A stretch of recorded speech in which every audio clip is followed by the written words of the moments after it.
I was cleaning my garage when a police officer knocked on my door. "Sir, your wife was in a fatal car accident an hour ago." It was impossible. "No, she's upstairs asleep." The officer looked confused. I led him upstairs to our bedroom. Officer drew his weapon. "Sir," he said, "step away from her." That isn't. So there I was, elbow deep in my garage sanctuary, wrestling with the guts of my '98 Camaro like some grease-stained suburban warrior. The engine had been giving me grief all week, sputtering and wheezing like my old man after his third pack of Marlboro.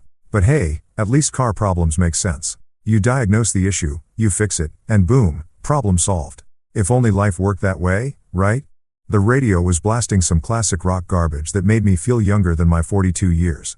And I was actually enjoying myself for once. No office politics, no client complaints, no Marissa nagging me about tracking oil through the house. Just me, my tools, and the satisfying challenge of bringing something broken back to life. Call it therapy for guys who refuse to admit they need therapy. Then came the knock. Not the friendly, "Hey neighbor, got a beer" kind of knock. This was the official "your life's about to get royally screwed" variety. 3 sharp raps that cut through my metallic-induced haze like a machete through butter. I wiped my hands on an old rag that had seen better decades and trudged to the door, already annoyed at whatever Girl Scout or Jehovah's Witness was about to waste my Saturday afternoon. But it wasn't a kid peddling cookies or salvation.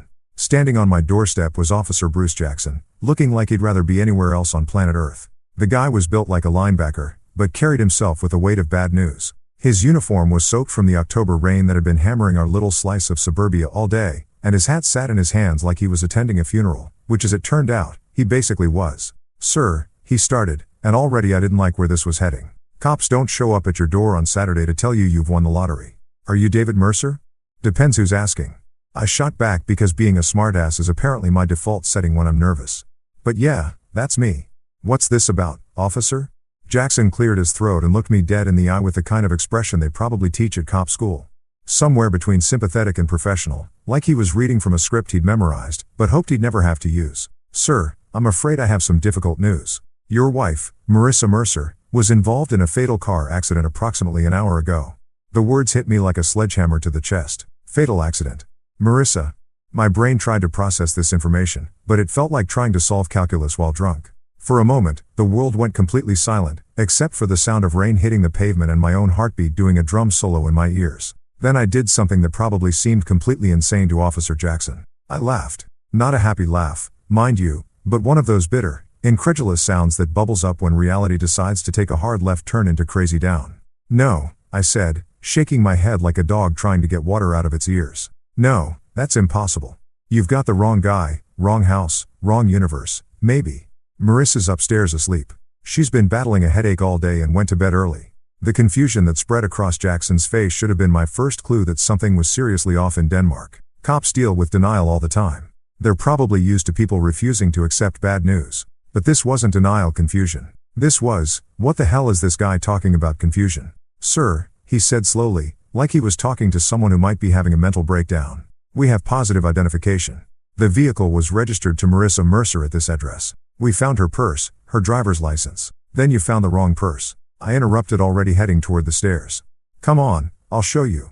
She's right upstairs, probably wondering why we're making so much noise." Jackson followed me, his hand instinctively moving to rest near his service weapon, a detail that should have sent up more red flags than a communist parade.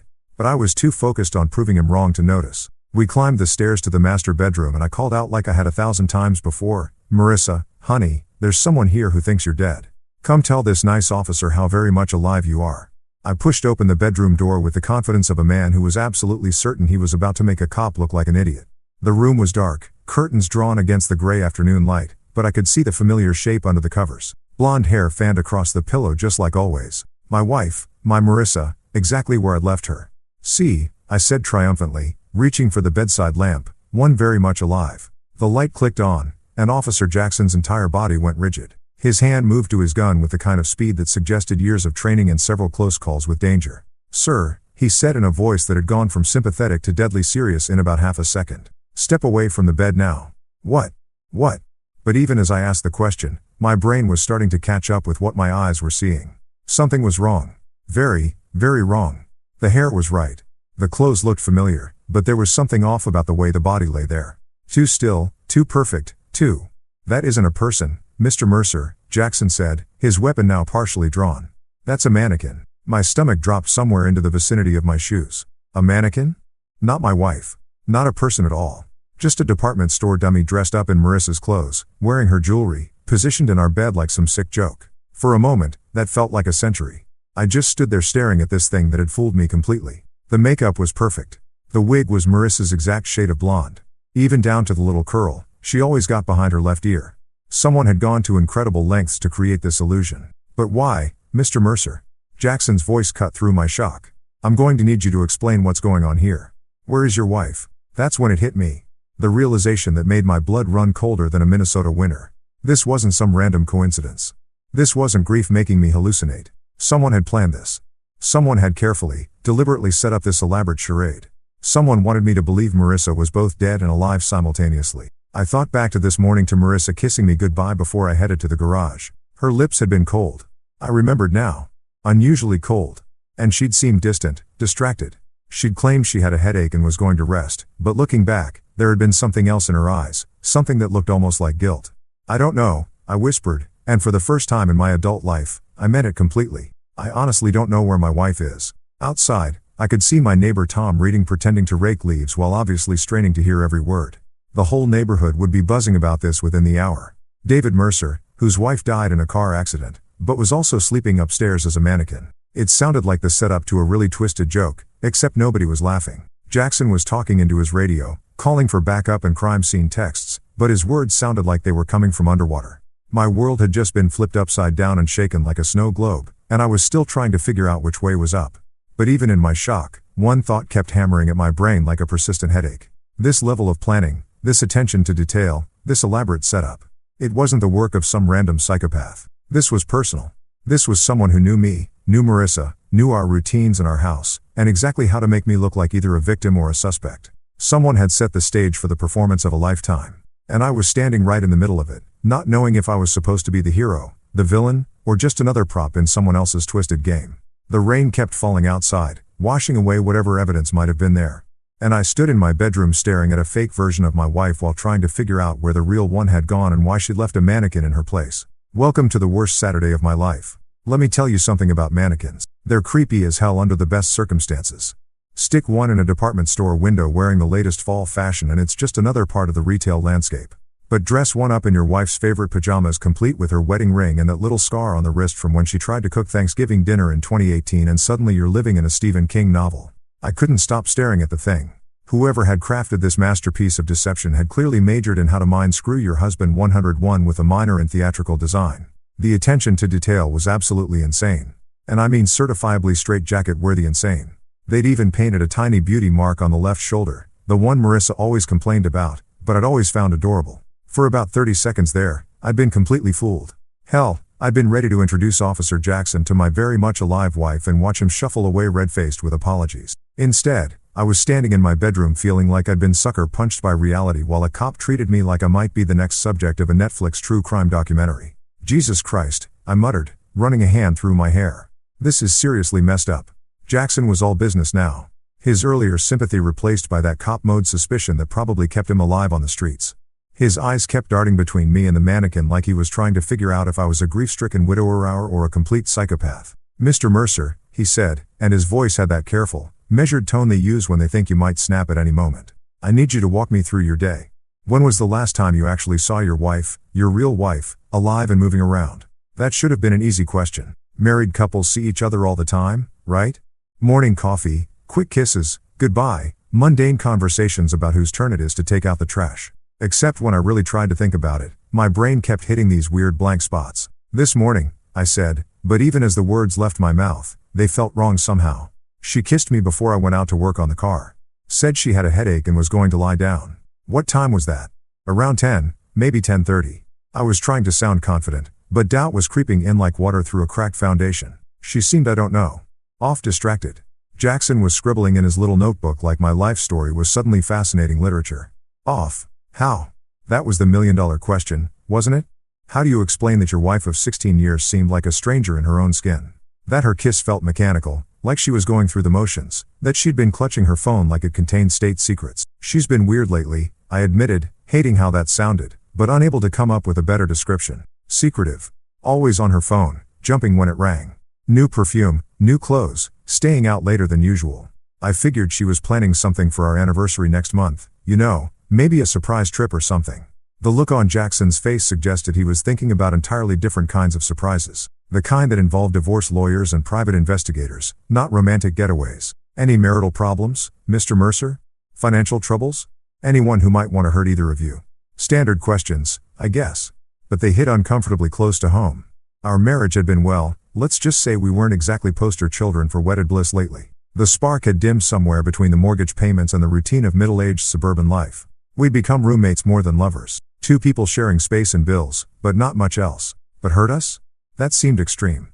Nothing that would lead to this, I said, gesturing at the mannequin. We had our issues, sure, but what couple doesn't after 16 years? We weren't fighting or anything, just coasting, I guess. Jackson's radio crackled to life. Some dispatcher babbling about crime scene units and additional officers. The cavalry was coming, which meant my house was about to become Grand Central Station for every cop, detective, and forensics nerd in the county. That's when I noticed Tom Reading had abandoned all pretense of yard work and was standing at the edge of my property with his phone out. Probably live streaming the whole drama to Facebook. Nothing like a good neighborhood scandal to spice up a boring Saturday, right? Wonderful, I muttered. The vultures are gathering. Jackson followed my gaze and nodded grimly. We'll need to canvass the neighborhood anyway. Someone might have seen something unusual. Unusual? Yeah, because my life hadn't crossed that line about 20 minutes ago. As we waited for backup, I found myself studying the mannequin more closely, looking for clues about who might have created this elaborate fake-out. The craftsmanship was professional. This wasn't some Halloween store dummy dressed up for kicks. Someone with serious skills had put this together. The jewelry, I said suddenly. That's Marissa's actual jewelry. The wedding ring, that bracelet I got her last Christmas, even those little diamond earrings she wears every day. Jackson perked up. You're sure? Positive. I should know. I paid for most of it. I leaned closer, being careful not to actually touch anything, which means whoever did this had access to her personal belongings. They didn't just study her from a distance. They got close enough to take her things. Or she gave them willingly, whispered a nasty little voice in the back of my head. Maybe this wasn't some stranger's elaborate scheme. Maybe this was an inside job. The sound of sirens was getting closer, and I could see neighbors starting to emerge from their houses like prairie dogs, sensing drama. Mrs. Henderson from across the street was pretending to water plants that had been dead since July, while the college kids next door had abandoned their perpetual video game marathon to gawk from their front porch. Mr. Mercer, Jackson said, I have to ask, do you have somewhere you can stay tonight? Family, friends? This house is going to be a crime scene for a while. Crime scene? The words hit me like a slap. My home, the place where Marissa and I had built our life together, was now officially a crime scene. Yellow tape and fingerprint powder and strangers trampling through our private spaces, looking for clues to a mystery I didn't even understand yet. My brother, I said automatically. Daniel, he lives about 2 hours away. Good. I'll need his contact information. Jackson was still writing in that damn notebook. One more thing, can you think of anyone who might have known your wife's schedule well enough to predict when she'd be away from the house? That question made my stomach clench. Because the truth was, lots of people knew Marissa's routines, her coworkers at the marketing firm, her book club friends, her tennis partners. Hell, even Tom Reading probably knew more about our comingings and goings than I did, considering how much time he spent lurking around his front yard. But there was one name that kept surfacing in my mind, even though I didn't want to acknowledge it. Julian Hart, my business partner and supposed best friend. Julian, who'd been spending an awful lot of time at our house lately, always with some excuse about work projects or client meeting. Julian, who knew our schedules because he helped create them. Julian, who Marissa always seemed a little too happy to see. The first police cruiser was pulling into my driveway, followed by an unmarked sedan and what looked like a mobile crime lab. My quiet suburban Saturday had officially become a circus, and I was apparently the main attraction. I looked at the mannequin one more time. This perfect replica of my wife lying in our bed like some twisted sleeping beauty. Someone had gone to incredible lengths to create this illusion. But why? What was the point of making me think Marissa was both dead and alive? Unless the point wasn't to fool me. Maybe I was never supposed to find the mannequin. Maybe it was meant for someone else entirely. Someone who would come looking for Marissa and find this fake version instead. But if that was true, then where the hell was my real wife? And why had she left me holding the bag for whatever game she was playing?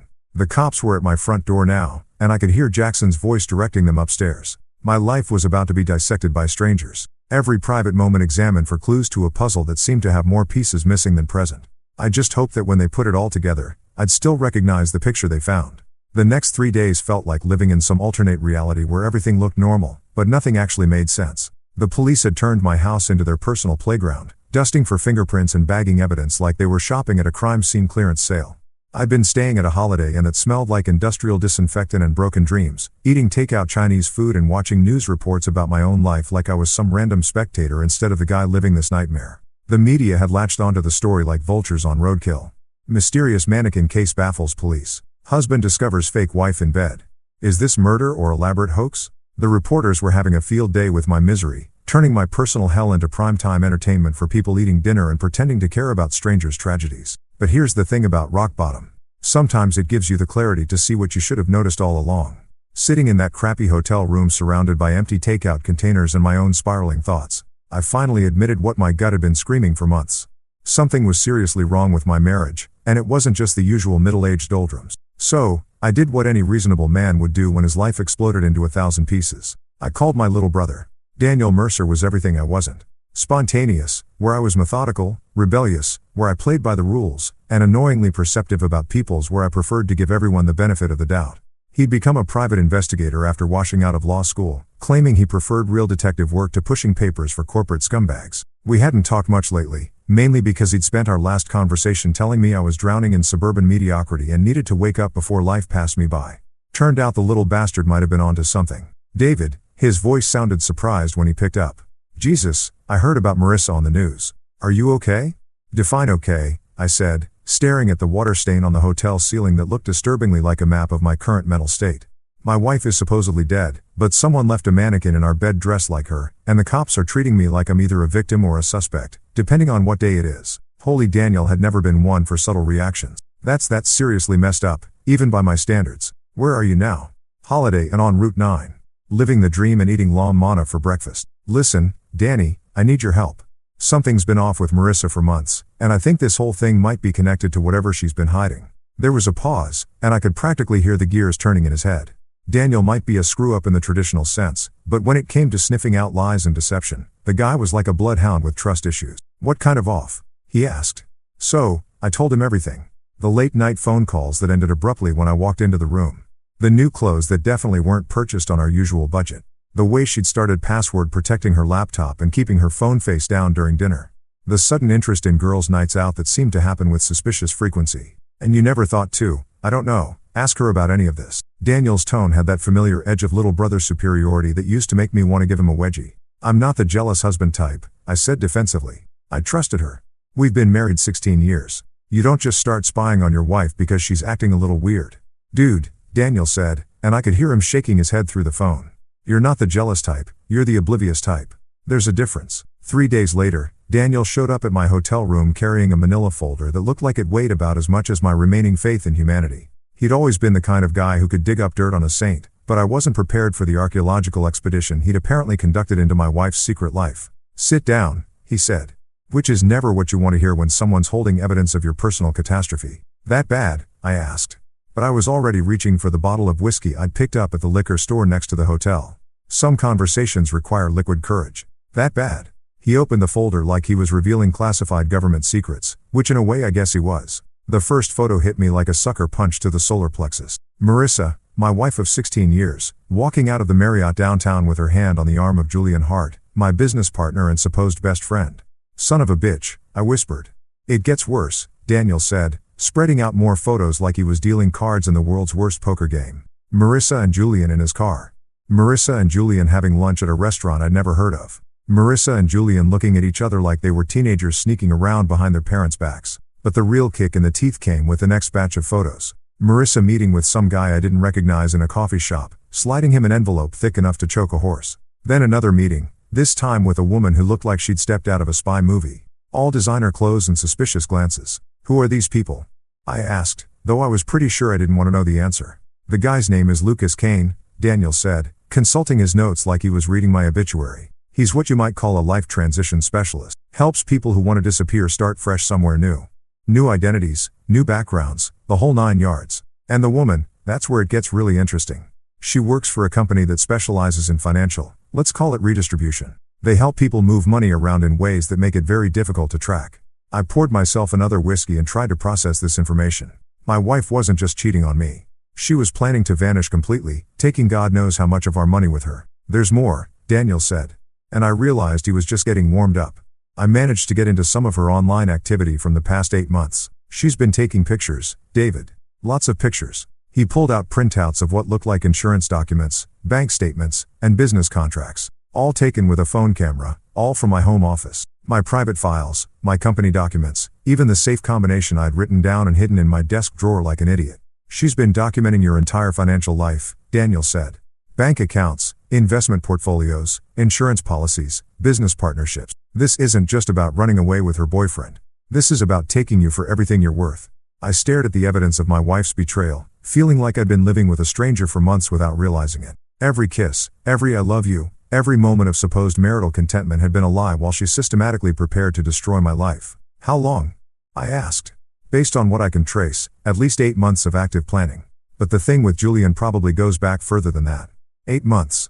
While I've been working my ass off to build our future, she'd been planning my destruction. While I've been worrying about her headaches and mood swings, she'd been photographing my most sensitive documents and planning her escape route. So, what now?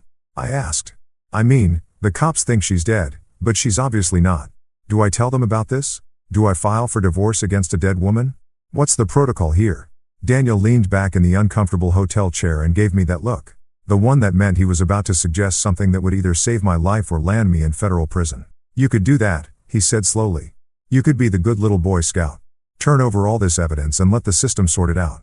Marissa and Julian would probably get arrested eventually. You'd lose half your assets in a messy divorce and your business would probably tank from all the negative publicity, or Daniel said, and his smile was absolutely predatory. You could let them think their plan is working while you put together a much better one.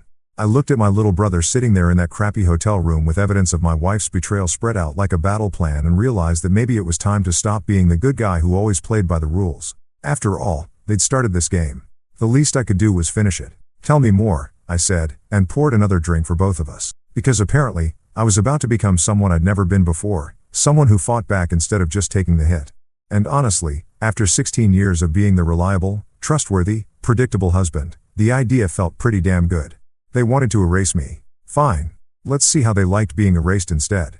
Planning revenge, it turns out, is a lot like planning a wedding, except instead of choosing flowers and cake flavors, you're figuring out how to systematically destroy the people who tried to destroy you first. And let me tell you, I was about to throw the wedding of the century. The beauty of Marissa and Julian's plan was also its fatal flaw.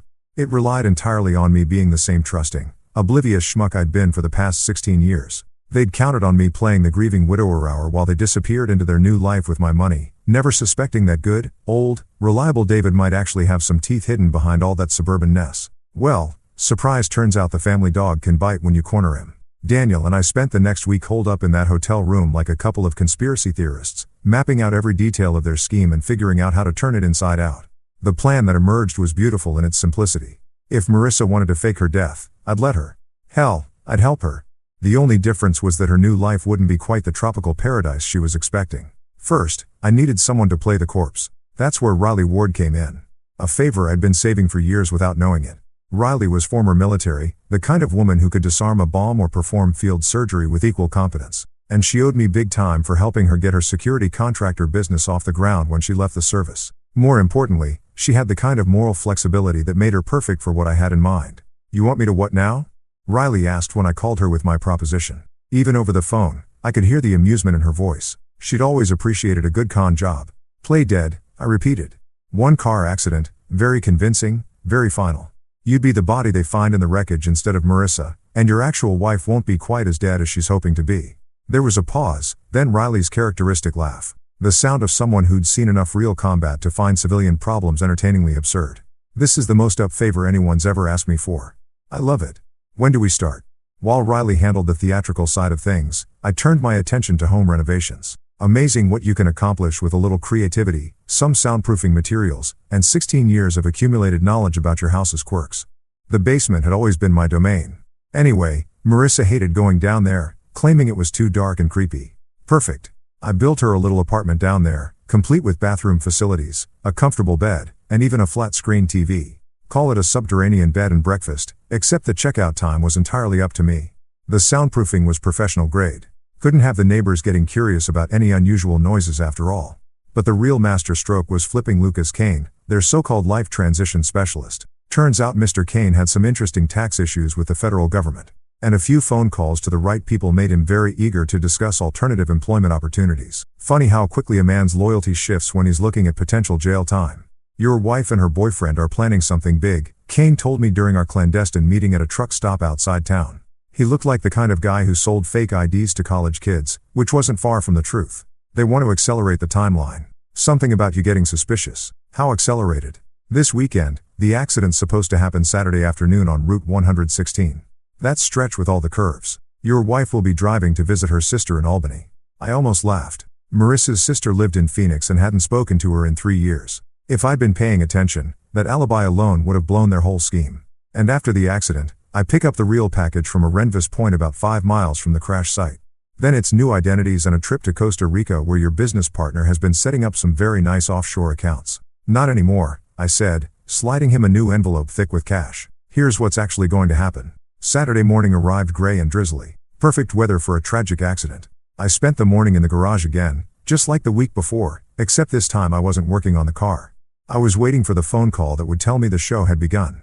The call came at 2:47 p.m. Officer Jackson's voice was appropriately somber as he delivered the news I'd been expecting. Mr. Mercer, I'm afraid I have some difficult news about your wife. I played my part perfectly, rushing to the hospital, demanding to see the body, breaking down in controlled grief when they told me the remains were too badly damaged for viewing. Riley had done her job beautifully. The accident looked absolutely convincing, complete with Marissa's purse and jewelry scattered around the wreckage. The dental records would match because we'd made sure they would. Meanwhile, about 30 miles away, Lucas Kane was picking up a very different package than he'd been expecting. Instead of my conscious, eager to escape wife, he found Marissa unconscious in the back of his van, courtesy of some pharmaceuticals Riley had provided. By the time my dear wife woke up, she'd already been delivered to her new home, my custom-built basement suite. The beauty of the whole operation was its symmetry. Marissa had wanted to disappear, to erase herself from our life and start fresh somewhere else. Well, congratulations, honey. Mission accomplished. She was now officially dead to the world, exactly as she'd planned. The only difference was that her new world was a 10 by 12 room beneath the house where she'd spent 16 years lying to me. Julian, of course, was frantically trying to reach both Marissa and Kane, not knowing that one was legally dead, and the other was now working for me. I could picture him pacing around his apartment, checking his phone every 30 seconds, wondering why his carefully orchestrated plan seemed to be falling apart. Poor Julian. He was about to discover that some people are much better at playing chess than others realize. The funeral was scheduled for Thursday, a closed casket affair, naturally given the condition of the body. I'd already started receiving casseroles from well-meaning neighbors and condolence cards from people I barely knew. The whole neighborhood was rallying around the poor widower, offering support and sympathy for my tragic loss. If they only knew that my dead wife was currently sitting in my basement watching her own memorial service on closed-circuit television, they might have been a little less generous with their tuna noodle casseroles. But that was the beautiful thing about small-town life. People saw what they expected to see. A grieving husband getting support from his community. A tragic accident that claimed a young woman's life. A neighborhood coming together in the face of loss. They didn't see the security cameras I'd installed throughout the house or the reinforced steel door I'd put in the basement or the way I smiled just a little too broadly when people offered their condolences. They certainly didn't see Marissa very much alive and finally getting a taste of what it felt like to be trapped in someone else's plan. The game was just beginning and for the first time in months, I was the one holding all the cards. Marissa had wanted to play dead. Fine. Now she could find out exactly what that felt like permanently. After all, she'd made her choice when she decided to erase me from her life. Now I was simply returning the favor with interest. Welcome to your new life, darling. I hope you enjoy the accommodations. There's something deeply satisfying about watching someone's world collapse in real time, especially when that someone spent months planning your destruction. Call it karma. Call it justice. Or just call it good old-fashioned revenge, whatever you want to label it. I was enjoying every second of Marissa's slow realization that her brilliant escape plan had turned into her worst nightmare. She woke up around 6 o'clock in the evening, about 4 hours after Kane delivered her to my custom-built hospitality suite. I'd been monitoring her through the security cameras I'd installed, watching her sleep with the kind of peaceful expression she hadn't worn around me in months. Funny how relaxed people look when they think they're about to get everything they want. The first thing she did was call out for Julian, which told me everything I needed to know about who she'd been thinking about during those last conscious moments. Not her husband of 16 years, not the life she was leaving behind, but her new boyfriend and their shiny future together. Well, honey, that future just got a serious revision. When she finally opened her eyes and took in her surroundings, the confusion on her face was absolutely priceless. This clearly wasn't the safe house or private jet she'd been expecting. Instead of tropical beaches and offshore bank accounts, she found herself in a windowless room with cement walls, tasteful lighting, and all the charm of a high-end prison cell. What the hell? She whispered, struggling to sit up on the bed I'd so thoughtfully provided. The drugs were still working their way out of her system, making her movements sluggish and uncoordinated. I let her marinate in confusion for a few more minutes before activating the intercom system. No point in rushing the big reveal. I'd waited months for this moment, and I intended to savor it properly. "Good evening, Marissa," I said, my voice echoing through the speakers with perfect clarity. "I hope you slept well. You're going to need your energy for what comes next." The way her head snapped up toward the sound was like watching a deer realize it's wandered into a hunter's crosshairs. Her eyes darted around the room, searching for the source of my voice, finally settling on the camera mounted discreetly in the corner. "David." Her voice cracked slightly, and I could hear 16 years of marriage in that single word. The familiarity, the confusion, and now the growing terror. "David, what is this? Where am I?" "You're exactly where you wanted to be, sweetheart," I replied, settling back in my office chair upstairs like I was watching my favorite TV show. "Dead to the world, starting fresh, beginning a whole new life. Congratulations, you got everything you asked for." I clicked on the monitor that showed the local news coverage of her death, complete with footage of the accident scene and interviews with neighbors expressing their shock and grief. The anchor was doing that serious news voice thing they all learn in journalism school, describing the tragic loss of a beloved community member. In other news, I continued conversationally. "Your funeral is scheduled for Thursday." I went with the closed casket option given the condition of the body. "Very tasteful service. I think you'd approve of the flower arrangements." Marissa was staring at the screen in absolute horror, watching her own death being reported like she was witnessing some alternate reality. Her hands were shaking as she pressed them against the walls, looking for a way out that didn't exist. "This is insane," she said, and her voice was getting stronger as the drugs wore off and the reality of her situation sank in. "You can't keep me here. People will look for me." "Julian will." "Julian will what?" I interrupted, genuinely curious about what she thought her boyfriend was going to do. "Julian thinks you're dead. Remember that was the plan." "Your plan? The only difference is that instead of sipping Mai Tais on a beach in Costa Rica, you're getting a front row seat to your own memorial service." I switched the feed to show Julian's apartment where my business partner was currently pacing around like a caged animal, frantically trying to call Lucas Kane and getting sent straight to voicemail. The poor bastard had no idea that his carefully orchestrated scheme had been hijacked by someone who played the game better than he did.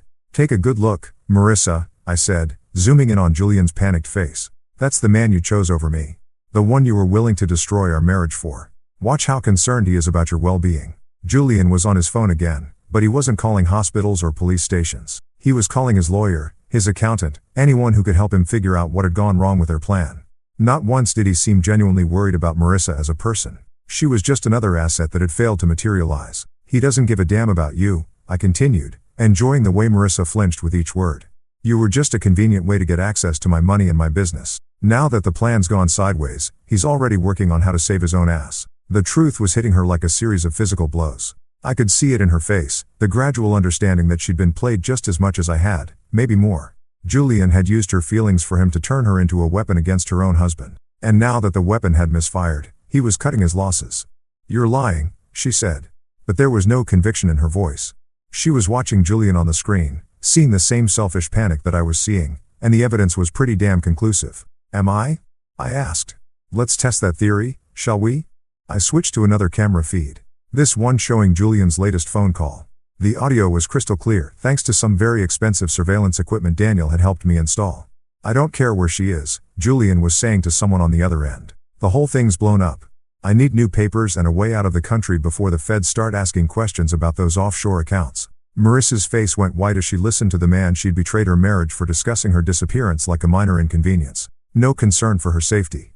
No questions about whether she was hurt or scared or in danger. Just cold calculating self-preservation. "Still think he loves you?" I asked. She slumped against the wall. And for the first time since this whole nightmare began, I saw something in her eyes that looked like genuine regret. Not for getting caught, not for the failure of her plan, but for the choices that had led her to this moment. "Why?" she whispered. "Why this instead of just, I don't know, divorce? You could have taken half of everything and walked away." "Half?" I laughed. And it wasn't a pleasant sound. "Marissa, you weren't planning to leave me half of anything. You were planning to take it all and disappear. Those photos you took of our financial documents, the meetings with your identity specialist, the offshore accounts Julian set up. You wanted to erase me completely." I leaned forward, speaking directly into the microphone so she could hear every word clearly. "So that's exactly what I'm doing to you. You wanted to be dead to the world. Congratulations. You're officially deceased, buried, mourned, and forgotten. Your old life is over just like you planned. The only difference is that your new life comes with some unexpected accommodations. She was crying now, finally understanding that her elaborate scheme had turned into her own prison. Every decision she'd made, every lie she'd told, every betrayal she'd planned had led her to this windowless room where she could watch the world move on without her. "Please," she said, and the word came out broken and desperate. "Please, David. I'm sorry. I made a mistake. I can fix this. We can fix this." "Fix what?" I asked. "Our marriage that died months ago when you started planning my destruction. Your relationship with Julian? He's already abandoned you. Your old life that's buried 6 feet under with Riley Ward playing your corpse." I stood up from my chair getting ready to head downstairs for our first face-to-face conversation since her death. "No, Marissa," I said. "There's nothing left to fix. There's only what comes next. And for the first time in months, I'm the one who gets to decide what that looks like." The look of absolute despair on her face was everything I'd hoped for and more. She'd played the game of deception and betrayal, thinking she was so much smarter than her boring, predictable husband. Now she was about to learn what it felt like to be completely at someone else's mercy. And frankly, after what she'd put me through, my mercy was in pretty short supply. While Marissa was getting acquainted with her new accommodations and the crushing reality of her situation, I had a business partner to deal with. Julian Hart had always been the slick one in our partnership. Designer suits, perfect hair, and the kind of smile that made clients think they were getting something special. Too bad he'd never learned the difference between being clever and being smart. The beauty of having someone like Daniel in your corner is that private investigators know all sorts of interesting people, including several who specialize in making bad situations look a whole lot worse than they actually are. Within 24 hours of Marissa's death, Julian was about to discover that his problems were just getting started. I spent Monday morning playing the grieving widower hour, accepting condolences from coworkers, and nodding sadly when people told me how sorry they were for my loss. Julian showed up at the office around 10 o'clock, looking like he'd spent the weekend wrestling with his conscience and losing badly. His usual polished appearance was slightly off, wrinkled shirt, 5 o'clock shadow at 10 o'clock in the morning, and eyes that darted around like he was expecting federal agents to burst through the windows at any moment. "David," he said, putting on his best friend act and wrapping me in one of those awkward man hugs that's supposed to convey deep emotion. "Jesus, man. I'm so sorry. I can't believe Marissa's gone."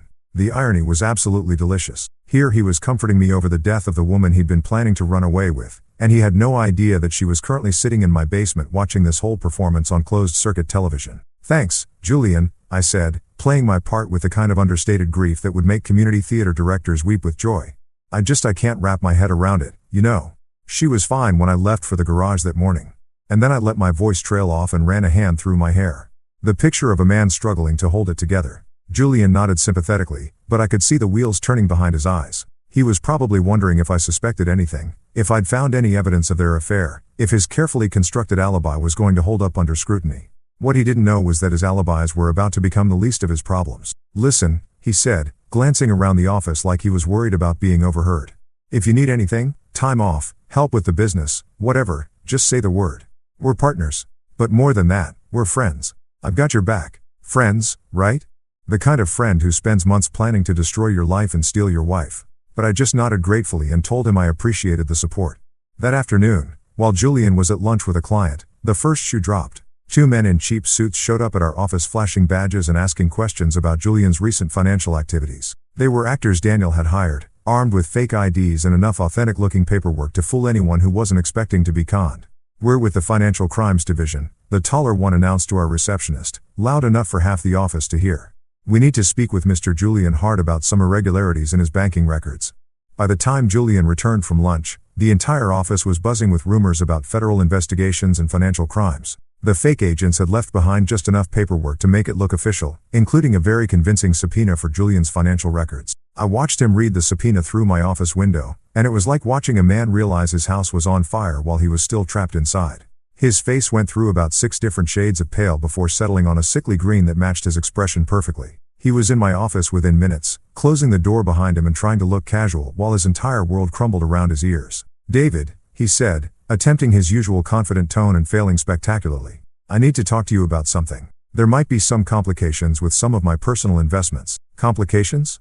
I asked, raising an eyebrow with just the right amount of concern. "What kind of complications?" "It's probably nothing," he said. But the sweat beading on his forehead suggested otherwise. "Some mix-up with offshore accounts, international transfers, that kind of thing. You know how paranoid the feds are about money laundering these days. The beautiful thing about guilty people is how eager they are to explain away their crimes before anyone even accuses them of anything. Julian was basically confessing to financial fraud while trying to make it sound like a clerical error. Should I be worried about the business? I asked. I mean, if there are federal investigators looking into your finances. No, he said quickly. Too quickly. This is completely separate from our partnership.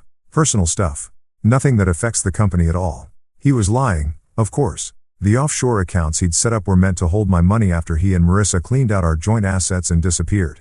But watching him try to cover his tracks while panicking about an investigation that didn't actually exist was better than cable television. That evening, I headed downstairs to give Marissa a front row seat to her boyfriend's meltdown. She was sitting on the bed I provided, staring at the blank monitor screen like she could will it to show her something different than the truth. Evening news time. I announced cheerfully, switching on the feed from Julian's apartment. Tonight's episode, watching a guilty man try to figure out how screwed he really is. Julian was on his phone again, but this time he wasn't calling lawyers or accountants. He was calling Lucas Kane, the identity specialist who was now working for me, begging for an emergency extraction.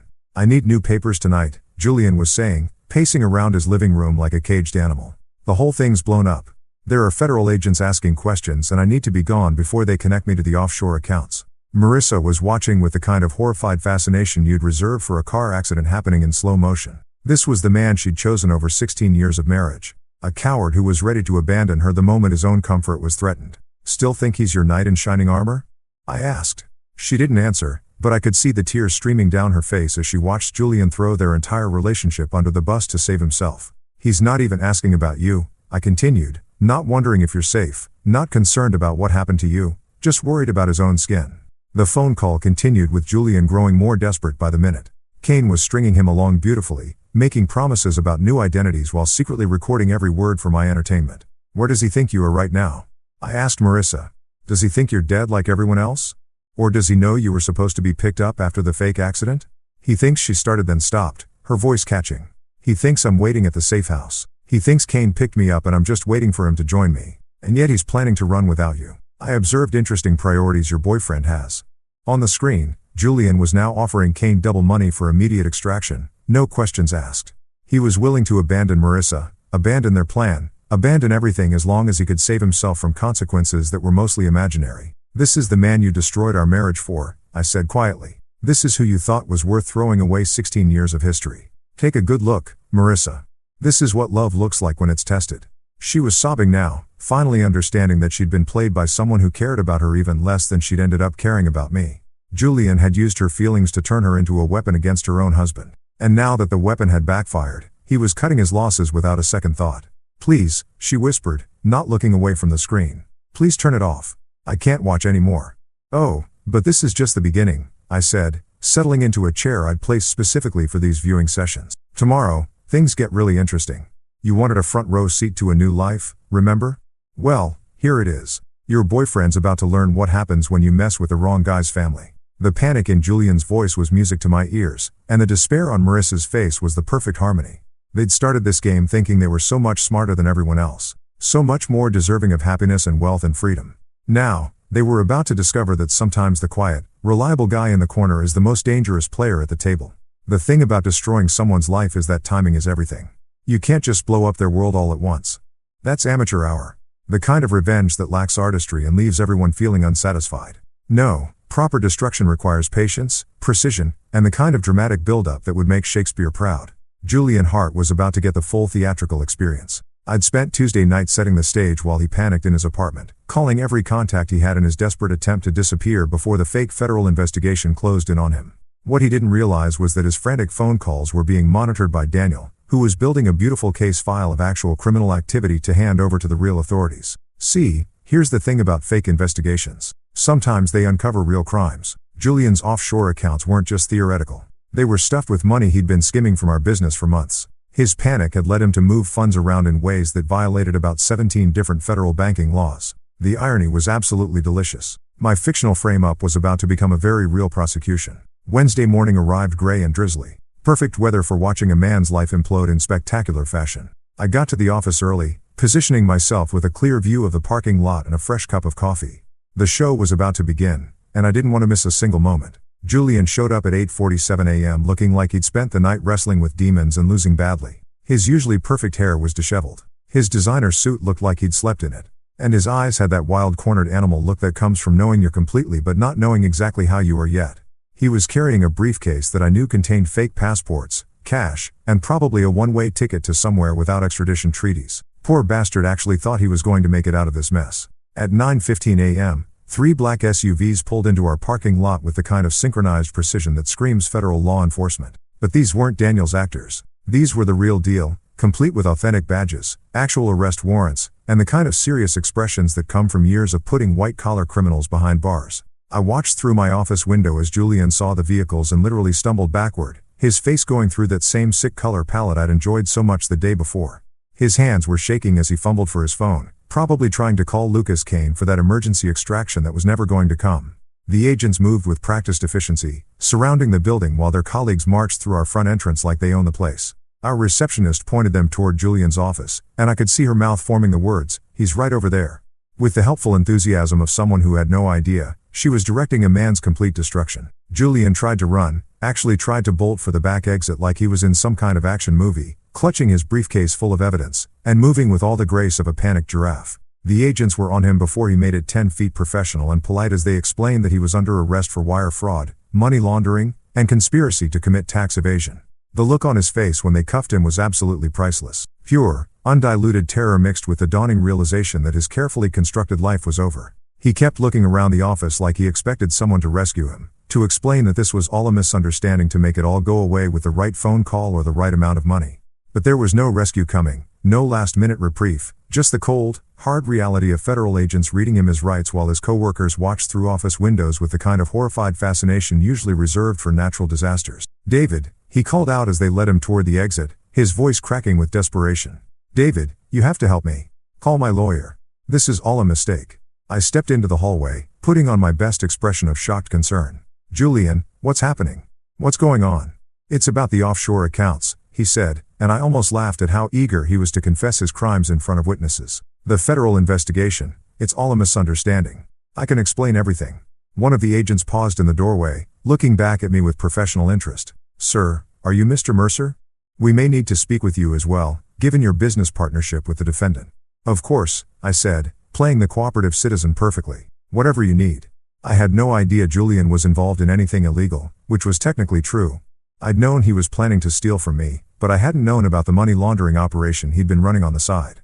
Apparently, Julian had been even busier than I'd realized. They led him away in handcuffs while news crews gathered in the parking lot like vultures at a feast. By noon, Julian's arrest was the lead story on every local news channel, complete with footage of him being stuffed into the back of a federal vehicle and speculation about the extent of his crimes. That afternoon, I made my way downstairs to share the good news with Marissa.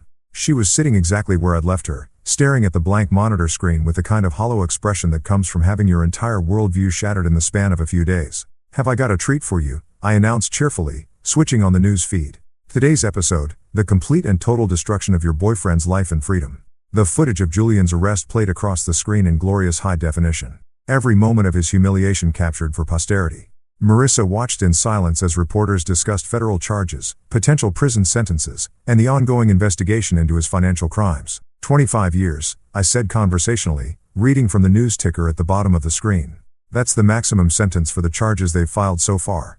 Though I suspect they'll find more violations once they really dig into his finances." She didn't respond, just kept staring at the screen as they showed file footage of Julian in happier times, glad-handing clients, cutting ribbons at charity events, posing for business magazine profiles. All of that was gone now, replaced by mug shots and perp walks, and the kind of infamy that follows you forever. "You know what the beautiful part is?" I continued, settling into my viewing chair. "He did this to himself. All I did was shine a light on crimes he'd already committed. The offshore accounts, the money laundering, the tax evasion, that was all him. I just gave the authorities a reason to look." The news shifted to an interview with one of the federal agents who explained that this was just the beginning of their investigation. They'd found evidence of a much larger operation involving multiple co-conspirators and millions of dollars in illegal transfers. "They're going to want to make a deal," the agent was saying. "Someone facing this many charges, looking at this much prison time, they usually have a lot to say about their associates and accomplices." I glanced at Marissa, who had gone very still. She was smart enough to understand the implications. Julian was going to roll over on everyone he could think of to reduce his sentence, including her. Except she was officially dead, which made her both the perfect scapegoat and completely unreachable for questioning. "Looks like your boyfriend's going to try to blame you for everything," I observed. "Good thing you're dead, right?" Can't prosecute a corpse. Can't put a ghost in prison. You should probably send him a thank you card. For the first time since I brought her down here, Marissa looked directly at me instead of at the screen. Why? She asked, her voice barely above a whisper. Why go to all this trouble? You could have just turned us in from the beginning, because I said, leaning forward so she could see the absolute sincerity in my eyes. Turning you in would have given you a chance to explain, to make excuses, to play the victim. This way you get to watch everything you thought you wanted turn to ash, and you get to live with the knowledge that you did it to yourself. The news was showing Julian's mugshot now side by side with a photo from our last company Christmas party. The contrast was striking. From successful businessman to federal prisoner in less than a week. He never loved you, I said quietly. Not the way I did anyway. You were just a tool he used to get what he wanted. And now that tool is broken. He's going to throw you away to save himself. She was crying again, but these weren't tears of self-pity. These were tears of understanding, of finally seeing the truth that had been staring her in the face all along. Julian Hart was going to prison. His life and reputation destroyed beyond repair. And the woman he'd used and abandoned was going to spend the rest of her life knowing that she'd chosen him over a husband who had actually loved her. Sometimes justice really is beautiful. 2 weeks. That's how long it took for Marissa to finally break down and ask for a face-to-face meeting. 2 weeks of watching her former life play out on the monitors above her head while she sat in her subterranean prison, coming to terms with the fact that everything she'd thought she knew about love, loyalty, and Julian Hart had been a carefully constructed lie. I have to admit, she lasted longer than I'd expected. Most people would have cracked after a few days of solitary confinement with nothing but their own guilt and the crushing weight of their bad decisions for company. But Marissa had always been stubborn. It was one of the things I'd admired about her back when I still thought she was the woman I'd married instead of the stranger who'd spent months planning my destruction. The request came through the intercom on a Thursday evening, her voice from crying and rough from 2 weeks of minimal conversation. David, she said, and I could hear the exhaustion in every syllable. Please, I need to see you face to face. Just please. I'd been waiting for this moment, planning for it, rehearsing what I would say when she finally reached the point where she understood exactly how completely she'd screwed herself. But hearing the defeat in her voice, the absolute brokenness of a woman who'd finally run out of hope, I felt something I hadn't expected. A tiny, almost imperceptible twinge of the love I'd once felt for her. Almost. I made her wait another hour before I went downstairs, because even broken people need to understand who's in control. When I finally opened the steel door to her little apartment, she was sitting on the edge of the bed with her hands folded in her lap like a child waiting to be scolded. She looked like hell. 2 weeks without natural sunlight, without her usual skincare routine, without the expensive salon treatments she'd always considered essential, had stripped away the polished veneer of the woman who'd kissed me goodbye that last morning. Her hair hung limp and unwashed, her skin was pale and blotchy, and her eyes were red-rimmed and hollow. This was what Marissa looked like without the armor of her carefully constructed life, and the sight of her hit me harder than I'd anticipated. "Hello, sweetheart," I said, keeping my voice neutral as I took the chair I'd placed in the corner for exactly this moment. "You wanted to talk?" She looked up at me, and for a second, I saw a flash of the woman I'd fallen in love with 20 years ago, vulnerable, uncertain, reaching out for comfort that she wasn't sure she deserved. "Why?" she whispered. "Why this instead of divorce? You could have taken half of everything and walked away. You could have destroyed me in court, taken our daughter, made me the villain in a very public breakup. Why this elaborate revenge?" It was a fair question, one I'd been asking myself during the quiet moments when I wasn't actively orchestrating her psychological torture. The answer was more complicated than I'd expected it to be. "Because divorce would have been civilized," I said finally. "Divorce would have implied that we were two reasonable adults who'd simply grown apart, who could shake hands and split our assets and wish each other well. But that's not what happened, is it?" She shook her head, tears starting to flow again. "What happened," I continued, "is that you decided I was disposable, not worth the effort of couples therapy or honest conversation or even the basic courtesy of asking for what you wanted. You decided that the easiest solution was to erase me completely. Take my money, destroy my business, disappear with my partner, and leave me with nothing but the wreckage of a life I'd spent 20 years building." "I know," she said, and her voice was barely audible. "I know I was wrong. I know I hurt you, but David, this keeping me here like this, it's not going to bring back what we had." "I don't want back what we had," I replied. And I meant it. What we had was built on a lie. You spent our entire marriage pretending to be someone you weren't. And I spent it being too blind and trusting to see what was right in front of my face. Why would I want that back?" She was crying harder now. Ugly sobs that shook her whole body. "Then what do you want? What's the point of all this?" That was the question, wasn't it? What did I want from this elaborate revenge scheme? What was the endgame that would make all the planning and expense and risk worthwhile? "I want you to understand what it feels like," I said quietly. "To have your entire life stripped away by someone who's supposed to love you. To watch everything you thought was real turn out to be a performance. To realize that the person you trusted most in the world saw you as nothing more than an obstacle to their happiness. I understand," she said desperately. I do understand. I see what I did to you and I'm sorry. I'm so sorry, David. I know sorry doesn't fix anything, but I need you to know that I regret every choice I made. Do you? I asked. Do you regret cheating on me or do you regret getting caught? Do you regret planning to destroy my life or do you regret that your plan failed? She was quiet for a long moment, considering the question with the kind of honest self-reflection that our marriage had lacked for years. Both, she said finally. I regret all of it. The affair, the planning, the lies, the betrayal, but mostly I regret not having the courage to just talk to you about how unhappy I was. It was the first genuinely honest thing she'd said to me in months, maybe years. And despite everything she'd done, despite the elaborate revenge I'd constructed around her betrayal, I found myself believing her, which made what came next both easier and harder than I'd expected. Here's what's going to happen, I said, leaning forward in my chair. You have a choice to make. Option 1, you stay dead permanently. I've created a very comfortable life for you down here. Better food, more entertainment options, even some books and puzzles to keep your mind occupied. You'll be safe, fed, clothed, and completely erased from the world above. Her eyes widened in horror. David, you can't. Option 2, I continued, cutting off her protest. I help you disappear for real.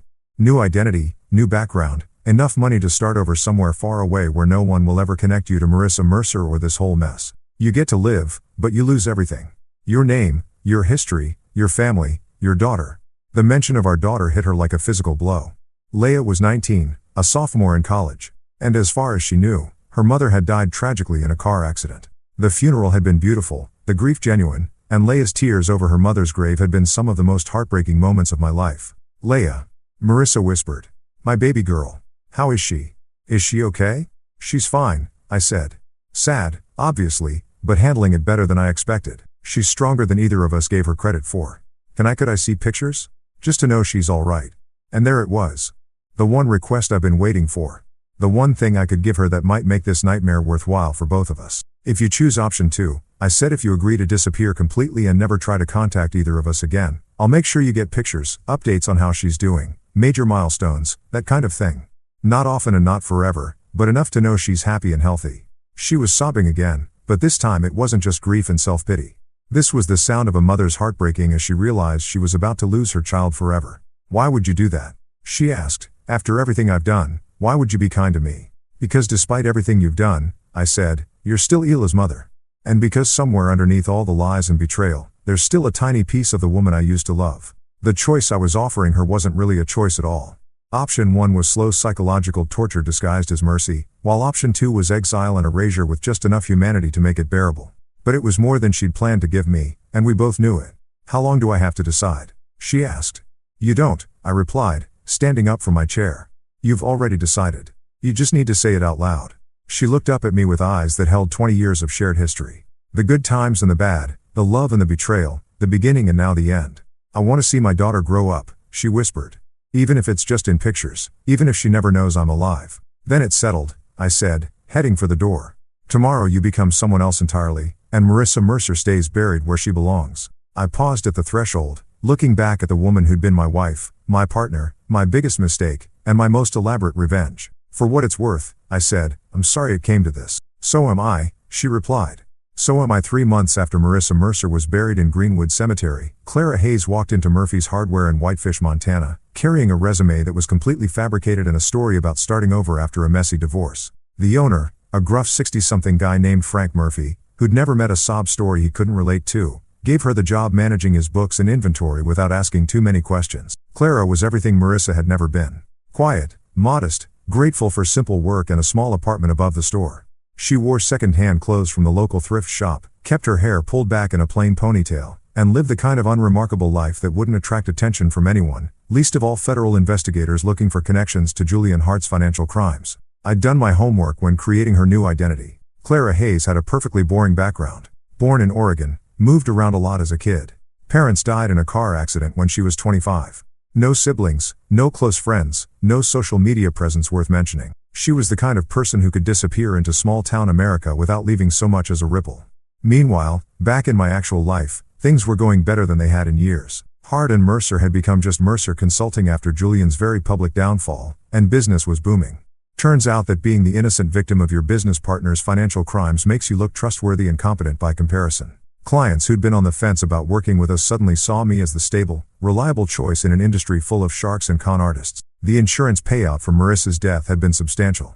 $250,000 that went straight into a trust fund for Ila's future. My daughter was thriving at college, throwing herself into her studies with the kind of focused determination that suggested she'd inherited the best parts of both her parents. She called me every Sunday, and our conversations had become deeper and more meaningful than they'd ever been when Marissa was alive. Grief, it turned out, had a way of cutting through and forcing people to focus on what really mattered.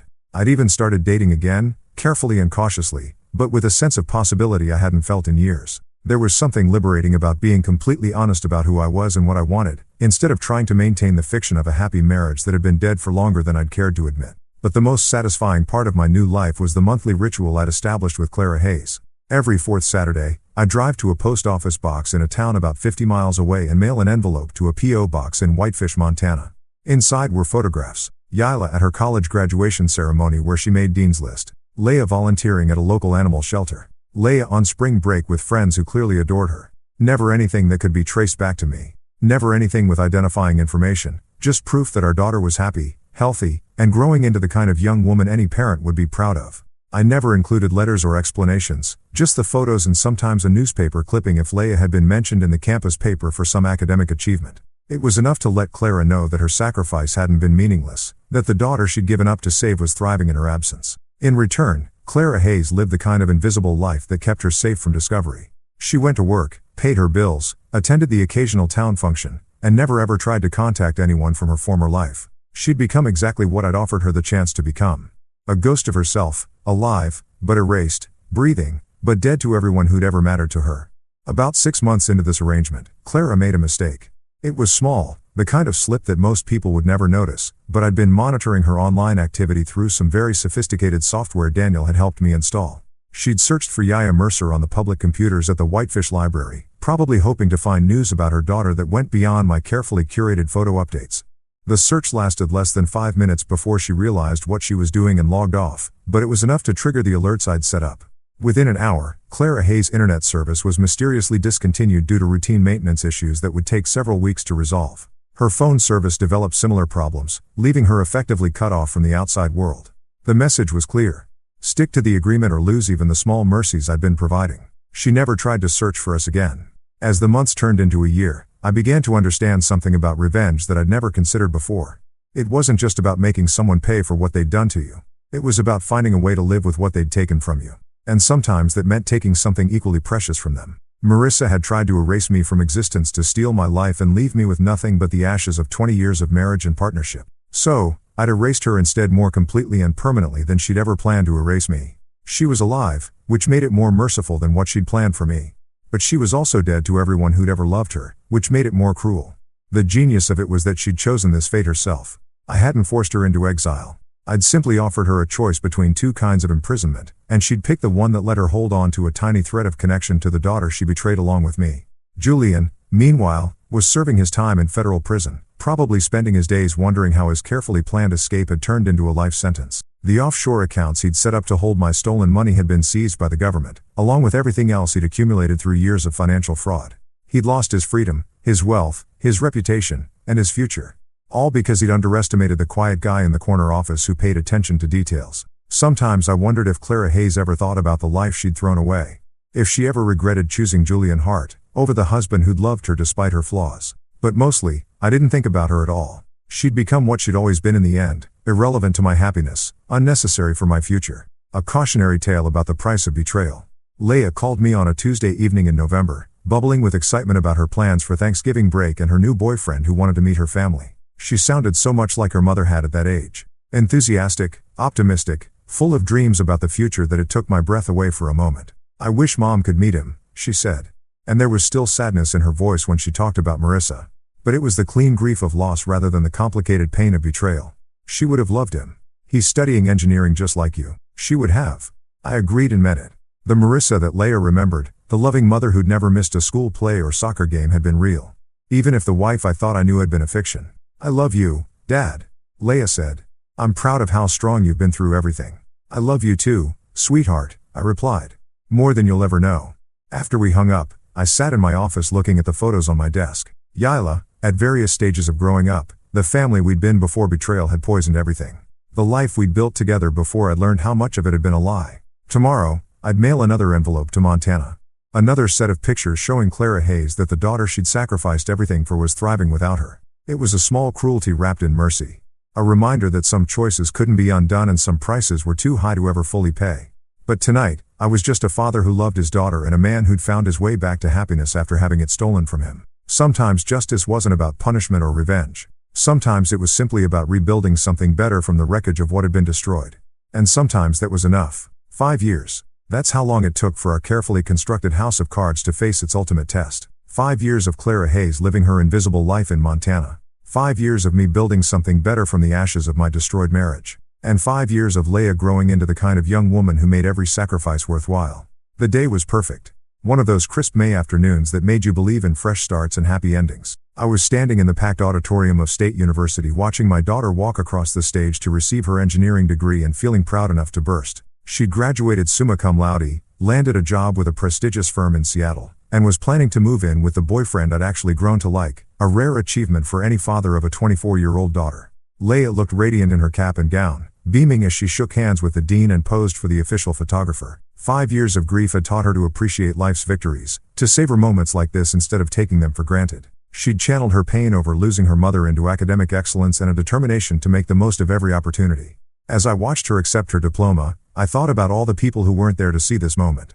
Marissa, who'd loved Ela more than anything in the world, but had chosen her own selfish desires over being present for her daughter's future. Julian, who was still serving his federal sentence and would probably die in prison. All the people who had been part of our lives before betrayal, had burned everything down and forced us to rebuild from scratch. The ceremony was long, as these things always are, filled with speeches about bright futures and endless possibilities. I found myself scanning the crowd during the boring parts, looking at all the proud families taking pictures and recording videos of their graduates. Somewhere in that sea of faces, I spotted the university president's wife, a few local politicians trying to look important, and my blood turned to ice. There in the back row of the auditorium, wearing oversized sunglasses and a baseball cap pulled low over her face, was a woman I'd have recognized anywhere. Older, thinner, dressed in the kind of generic clothing you'd find at any Walmart, but unmistakably the person who'd once been my wife. Clara Hayes had broken the cardinal rule of our arrangement. She'd left her exile in Montana and come to see the daughter she was supposed to be dead to forever. For a moment, I felt something I hadn't experienced in 5 years.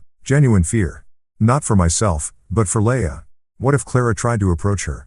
What if she decided that 5 years of hiding was enough and attempted some kind of reunion? What if she destroyed the careful peace we'd built by injecting herself back into our lives? I watched Clara watching our daughter, and even from across the crowded auditorium, I could see the tears streaming down her face. This was probably the first time she'd seen Leah in person since faking her own death. And the girl she was looking at was completely different from the college freshman she'd left behind. Leah had grown up in her absence, matured into an adult who'd learned to navigate the world without her mother's guidance. Clara's hands were shaking as she raised a small camera, probably one of those disposable ones you can buy at gas stations, and took a few pictures. She was being careful not to use the flash, trying to remain invisible while documenting the moment she traveled 1,000 miles to witness. Part of me wanted to march over there and drag her out of the auditorium before she could cause any damage. Part of me wanted to have security escort her away and then make some calls to ensure she never got this close to our life again. But another part of me, a part one, didn't particularly like acknowledging, understood exactly why she was there. This was her daughter, too.